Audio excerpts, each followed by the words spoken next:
திருப்பி நீங்க பண்ற தப்பு என்ன தெரியுமா?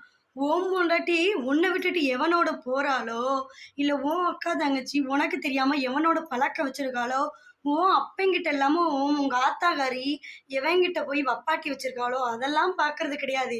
அடுத்தவன் பொண்டாட்டி யாரு கூட போறா? அடுத்தவன் அக்கா, தங்கச்சி எவனோட பழகுறா?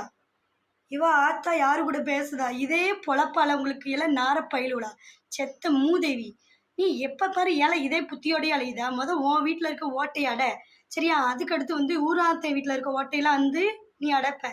சரியா? இதோட மேலயும் கீழயும் பொத்திக்கிட்டு இரு. இனிமேலும் வாய ஆண்டு தொறக்காத. சரியா?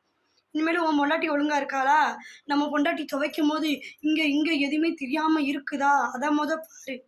அப்படிப்பட்ட நீங்க என்ன பண்ணணும் தெரியுமா? பொண்டாட்டிய வீட்டுக்குள்ளேயே போட்டு இப்படியே அடைச்சு வச்சிருக்கணும். சிக்குன்னு. எப்படி பண்ணிருக்க? சிக்குன்னு அடைச்சு வச்சிருக்கணும். ஏன்னா உன்னை தவிர உன் பொண்டாட்டிய தான் யாரும் பார்க்கக்கூடாதே. எப்படி?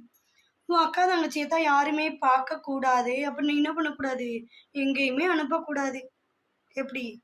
எங்கேயுமே அனுப்பக்கூடாது. சரியா? இத்துடன் விளையாட்டு செய்திகள் முடிவடைந்து விட்டன. இனிமேல் என்ன பண்ணக்கூடாது? ஊரார்த்தி பொண்டாட்டி என்ன பண்றான்னு சொல்லி பார்க்கக்கூடாது. பாய்.